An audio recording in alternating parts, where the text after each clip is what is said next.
Race 1 about to get underway and the clouds are coming in. I don't know if it's going to rain. It's 10 laps. That's going to be about 20 minutes. I've got Scott Laurie and James Neve here on the third row.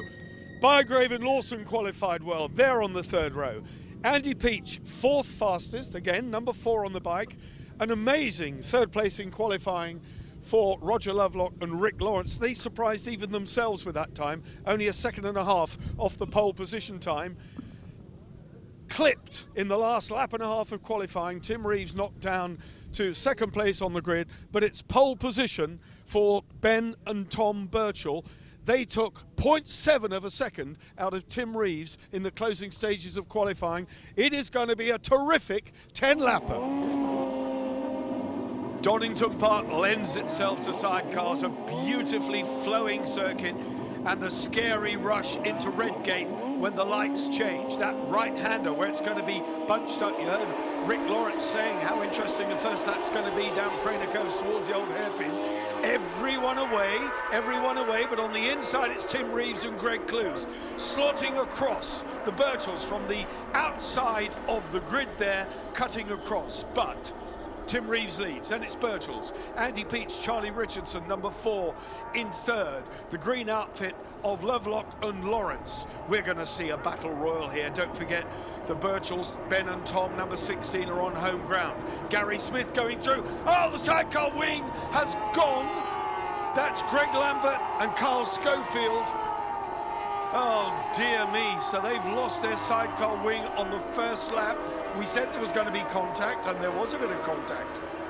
The Santander number 3 outfit of Barry James and James Wynn not getting off the line at all well. They're well down the order. At the front though, the green and yellow, Paget's Honda, Tim Reeves, the Yamaha, number 16, Ben Birchall, then the Suzuki, number 4, Andy Peach, another Suzuki, Roger Lovelock having a look at the inside of Andy Peach. Barry James going through on the inside of Gary Horsepole, number 32, so moving up the order. This is where the scrap is though.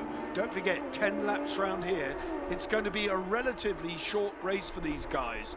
They're World Championship regular runners. They're used to doing 20, 22 laps. A lot further than this, right on the grass, Ben and Tom Birchall, putting the passengers backside over like a flymo over the grass. Here we go then, down towards Redgate.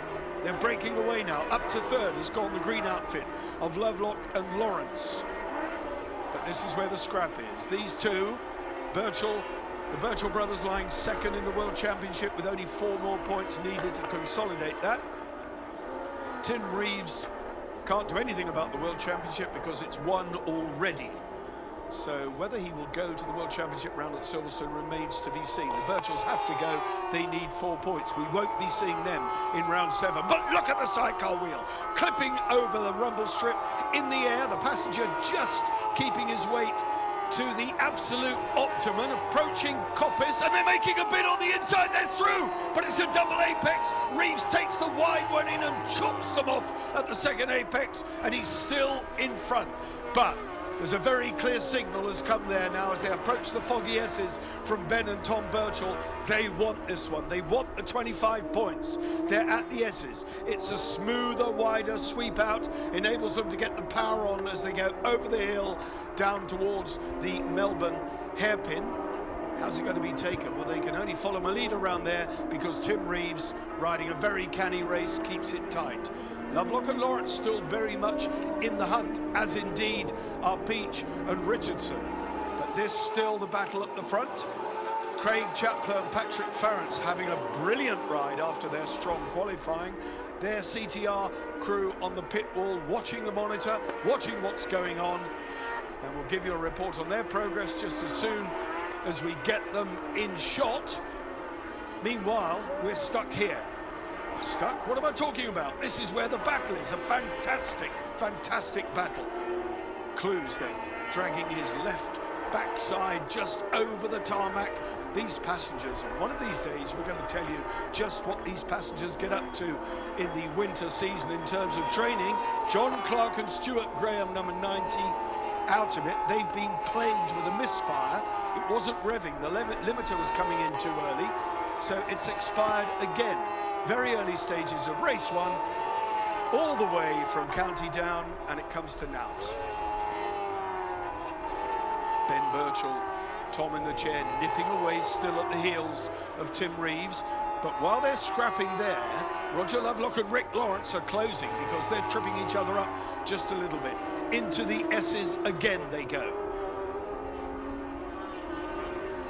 I'm just looking to see if the gap is stretching, and in fact, it isn't.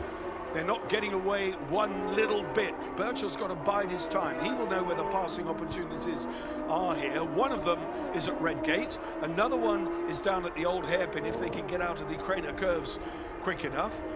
There's not much to be gained by going in too hot here because you tend to run wide and pick the chair up. That's exactly what happened there to Ben Birchall. But they're away again, down the straight one more time. Redgate, down to third gear for Redgate. They're at it now. Ben Birchall tucked down in the fairing there, just watching and waiting. One slip from Tim Reeves and he'll pounce. Reeves in the 25-point position. Ben Birchall in the 20-point position. Reeves with a massive championship lead. Ben Birchall in third place in the championship. Scott Lorry, his adversary, is a little bit further down the field, certainly not in the top four at this moment in time. The big runoff areas at Donnington Park make it such a good, fast-flowing circuit. It inspires confidence. That's the bend where Ben Birchall made his bid for glory, but he's a bit further back this time. He's not close enough, really, to get in the hunt, get in the slipstream of Tim Reeves. But nobody knows better than Ben Birchall. Oh dear. Gary Horsepole and Rob Biggs out of it with a mechanical retirement. The yellow flag's waving. Roger Kershaw of the number 29 crew watching with a very anxious face because I'm not sure why he looked so concerned. His son's still circulating, Steve Kershaw, at this moment in time. But this is the battle for the lead. You can see now that they've dropped away the number 49 outfit. The Birchalls now as close as they have been. They're sensing that with only 10 laps, the full race distance, they haven't got time to hang around. There's no time or no opportunity for plan B. They can't recover, they can't get second wind. They've got to do it now. At the old hairpin, round they go. Onto the bottom straight, towards Starkey's. They're at Starkey's, round the left-hander. Schwantz curved this one, then up to McLean's. Are we going to see it at Coppice this time? They're as close now as they've been. Oh, he scrubbed some speed off there, went in a bit too hot, and the back end broke loose. That snaking will have cost him fractions of a second, and you could see the elastic stretch again, and away went Reeves and Cluze. Birchall was shaping himself up for an attacking move. The momentum would have carried him all the way up the hill, but he's look at that. It's almost as though Tim Reeves has got wing mirrors. He sensed he was on the outside there. He moved over to block the line. Tim Reeves' racecraft, second to none. Is there a way down here on the inside for Ben Birchall? It's a brave man, but he's going to have a go. No. Tim Reeves keeps it close. They've got to get the power on the drag up the hill towards Goddard's. Trying everything he knows now, Ben Birchall. Everything he knows. Can he keep it? Oh, he's on the grass. I mean, it's such desperate measures. The hand in the air. A little wave in the air. The atmosphere's gone a little bit damp here, and I suspect that Greg Cluze is worried that there might be moisture on the track, just a few spots of rain, but as quickly as they arrive, they seem to dissipate. So it's business as usual. Down goes Cluze's hand, down goes Reeves's head, and he gets on with the business of winning this race. Ben and Tom Birchall still very much in touch, but they've lost the initiative. Getting it crossed up twice on the same lap, once into McLean's, and the second time on the approach to Goddard's has cost them dear. It's almost now, if I didn't know him better, I'd say that Ben Birchall has settled for second place. Except I do know him quite well, and he never settles for second place. The head of Tom down behind the perspex. And fact, Roger Lovelock said to me they missed the Dunlop Bridge because when they went under there, he knew it was a marker. They'd have to be popping up out of the bubble and into the slipstream at any moment for the S's. He's close again. He's close again here, trying a different tack. Chopping on the inside this time. Now, is it going to be a fast run into this left-hander of Goddard's? Approaching very, very quickly, but Tom is out. Not even looking, just keeping his head down. Now he looks. Tim Reeves kept the door closed that time. He thought there might be an attacking move coming up the inside, but he couldn't have been further from the truth. It was the other side of the track. They were looking at the outside, trying everything they know to get past Tim Reeves on the Honda. Honda versus Yamaha. Paget's Honda. Yeah, oh, look at the speed down there, both of them in a full three-wheel drift on the approach there at Starkey's. Round they come. Up to Schwantz. McLean's in the right-hander. Birchall's got the slingshot, definitely there. He's right on him now. There's almost paintwork being swapped. This is it. Coppice gets on the inside. He's there. He's there. He's nailed it, but he went wide. He went wide, and they're almost on the gravel. He just went in too hot. So that's deja vu, I think, for Tim Reeves. Twice he's been passed at Coppice. Twice he hugged the tight line, and twice Ben Birchall ran wide. That's given it now, in my opinion, humble opinion, I have to say, to Tim Reeves and Greg Cluze. As they come down to the Melbourne hairpin. What a race. Two world-class competitors giving it their very best shot in the Eastern Airways British F1 Sidecar Championship, the Sidecar Championship in the UK.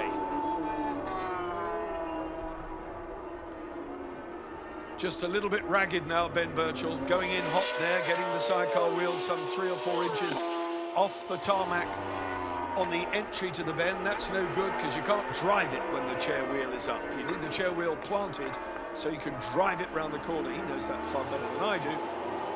Ben Bygrave's father giving him the come on. The boys are well placed, Bygrave and Lawson. Craig Chaplow and Patrick Farrance going well. There you are, 7th place for them. That's a season best for Craig Chaplow and Pat Farrance. Terrific ride from those boys. Tim Reeves and Greg Cluze, though, now have this pretty much sewn up. Phil Bell with Phil Hydes in the chair this weekend, so yet another passenger for Phil Bell. Ben Holland, Lee Watson, we haven't seen too much of them in this race, although they have been circulating consistently in the middle order. So a little bit for them to do. Look at the performance, I think, in race 1 to bring it into race 2. Phil Bell in the sunshine here now at Donnington Park, leading Gary Smith. Gary Smith, I remember interviewing him some 20 years ago at Knock Hill, so he's been around a long time. He was on F2 outfits then. A championship winner, a British champion in his day, so there's more to come from Gary Smith, I tell you, when he gets that bike sorted. He's been plagued with problems. Not so these guys, although they did have a bit of Honda engine performance in the early part of the season. But my goodness me, Clive Paget got them sorted. He's helped them immensely, and look how quick that Honda is going now. In the background, what was to have become a motocross circuit here at Donnington Park, I think that's on hold. Thankfully, the Wheatcroft family have now reclaimed the circuit to run it commercially as a racetrack again through 2012, so that's good news for all forms of motorsport. Easy peasy, you might say now, for Tim Reeves. I think Ben Birchall's enthusiasm got the better of him. He's certainly unbelievably quick, but on a good day, Tim Reeves takes some beating, and I have to say that this looks to be a good day. Over the rise to the Melbourne hairpin. Still not out of the running by any means, the 3rd place, number 49 crew, Roger Lovelock and Rick Lawrence. There they go through the shot now. No sign of the 4th place man, but we're looking at the race leader. One lap to go then for Tim Reeves and Greg Cluze as they cross the line. Oh, look how close the green outfit is. Birchall's are slipping back. They are losing it. There's either a mechanical problem or their confidence has been dented. I'm not sure which, I can't possibly know. But Roger Lovelock and Rick Lawrence are on them. They are very, very close. The third place crew have really wound in. This man has gone away. So you can see the gap is visible now. It's almost the entire length of Craner Curves. Oh, Scott, what a shame for him. Scott Lorry, James Neve out of the race, and I suspect out of second place in the championship table, although it's going to be close, not nearly as close as we've got now on the last lap. Roger Lovelock, Rick Lawrence, number 49, on the back of the Birchalls. We're riding with them now, the Green Meanie. Up the sideways, they've got a problem. They've got a major tyre problem. The back end stepping out. Are we up to second? No, we're not. They're still fighting. We're on the start-finish straight. This the battle then for second place. It's a done deal for race leader Tim Reeves and Greg Cluze. Are they going to be able to keep it tight?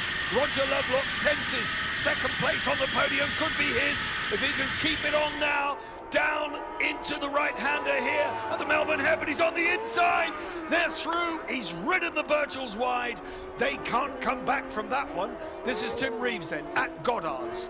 The left-hander, just the chair wheel in the air. The number one, the index finger of Greg Cluze. That's the way to do it, boys. The sprint for the line. Birchall's got the hammer now. Neck and neck. How close? I can't call that. That's too close to call. Did Lovelock do it? Did Birchall do it? I can't tell you. I cannot tell you. Oh, unbelievably close. Fourth place for Andy Peach, Charlie Richardson. A stunning victory for Tim Reeves and Greg Cluze. 25 more points. They just march on to an unassailable lead in this championship. They got it. Lovelock and Lawrence got it. Second place, that's a season best for them. What more can you say? Birchall and Birchall, well, they had a problem. As it happened, they had a flat tyre. So that's what happens when you get a puncture. A lot of retirements there. Laurie and Neve out of it, that's the most significant one. Horsepole and Biggs, and poor Steve Kershaw. Rod Robinson there too, Roy Farmer. They're not having a good season. There's more to come from them, I'm sure. Tim Reeves, Greg Cluze, what an absolutely stunning race. You were grumbling a bit because you said 10 laps, it's going to be over quickly, but I tell you what, it was fast and furious, wasn't it? Yeah, I stand by what I said, it was too short, but yeah, excellent race. What can you ask for? Two of the fastest teams in the world, and having a proper battle like that, I think we were fortunate that air tyre lasted probably a lap or two more than Ben's, but when you're pushing at that pace, they were getting so much stick, it was just a matter of time before one of them gave way, and luckily air tyre lasted a little bit longer than theirs, and I'm over the moon with the win. It was great. I really enjoyed it. Greg, I saw your hand in the air. There was some rain just at one point, and you might have thought this is going to be heavy. You have a little rain on different parts, but I really enjoy this race. We have a big fight, but I'm sorry for Ben and Tom. I think he have a problem with the rear tyre. Thank you very much for all the sponsors. Thank you very much. Roger Lovelock, Rick Lawrence, what an absolutely brilliant race to cap what you did in qualifying. I won't say it was a surprise, you earned it. Yeah, we were trying hard, I'll tell you. No, yeah, they weren't really making a huge amount of ground on us. You know, there was that constant distance all the time. And I think that 1 or 2 laps from the end, I think there was Ben went on the gravel, and we certainly took advantage of that and caught him up in foggy S's. And I thought, shall I go for that? And I thought, nah, it's a bit risky because all of us, both of us come off worse there.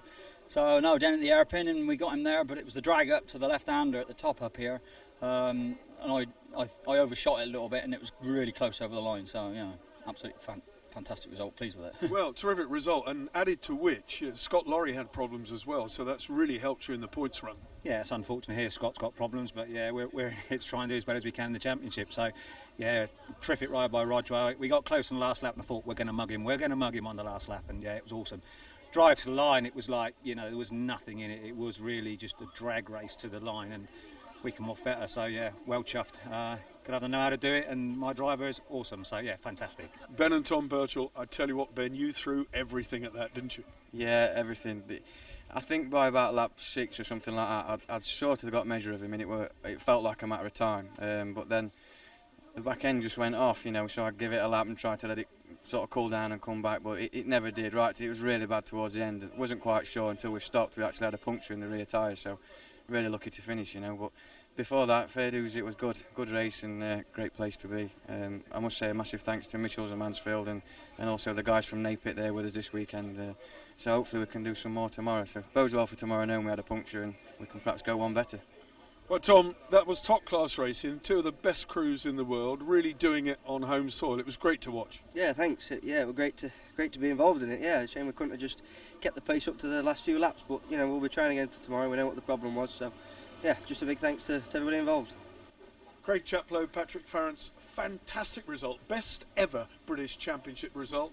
You've been plagued all season, but it's come together. I know, it's like buses, isn't it? Both come at once. Cadwell, great weekend, and then 5th place after that. Best result I've ever had in the championship.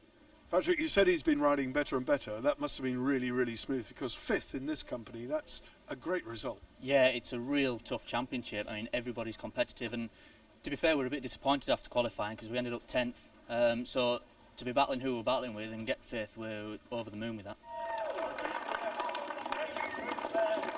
Well, what a terrific first race to set the scene here at Donnington. We've beaten the weather, the clouds are rolling in, but 10 laps, we got it underway and completed in the dry. A brilliant result for Roger Lovelock. We're going to take a short break. Join us again for part 3.